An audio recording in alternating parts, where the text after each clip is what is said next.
Ngoba nginibizile bengifuna ningisize ngoba nakho malume wami soqala ukwenza izinto engayitholi kahle. Selokho nje ngabuya esikoleni usefuna ukuthi makuze ngindlela ekhaya kumele ngilale naye njalo mayiphuzile ufuna ukuzolala nami. Ngisho ngangithola mhlawumbe ngisekitchen ngiyabhizi ngiyapheka lapha kancane ufike uzongibhatha izinto.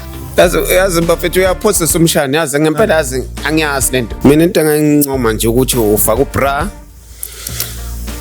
ume kahle njengomshana wami.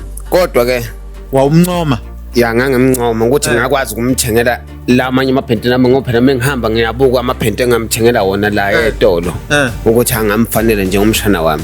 Namhlanje lo phuma iqiniso. Okay uzothola induku. Nangelinye ilanga futhi wakhe wayibuyela ebusuku wathi wayengifonelile emini yakhona wathi ngapheki. Ngathi ngamlinda wathi sebuyile wabuya nayo impela inyama ngathi wafike wathi nangidle kodwa ukuze ngiyidle leyo nyama nami ngibele ngilale nayo ngoba naye unginikeza izinto engayijwayele nami ngibele ngimnikeza izinto angayijwayele wazi wathi yena ungcono ke uzosebenzisa iprotection ngathi ngiyanqaba wazi wangikhiphela ngisho ucelemba wawubeka kwase kungiphoqa ke nami ukuthi ngize ngenze into ebengamele ngize ngiyenze ngoba nakho uncinga indawo yokuhlala. Yini sesedala ukuthi ungayi emaphoyiseni uyombophisa umalume wakho? Wona kwakutheni uma uhamba ngephente la uyebhafu.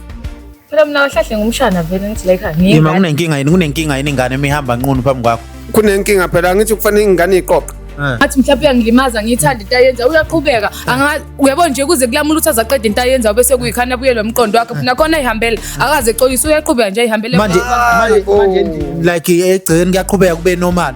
Ayena phela ayikho nami into engingayenza ngoba nami ngahlahle ngathini ngincingile ukuhlala ngoba kukho la ngahlala khona.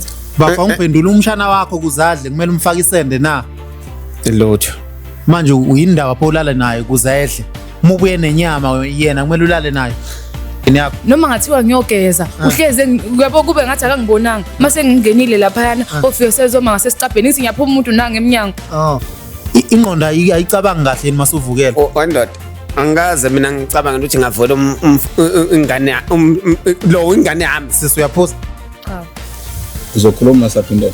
Hayi cha ngisafuna ukuphindela phela mfethu ngiyacela ngiyagodola ngiyashawa mshana wami konke lokhu kwenziwa wena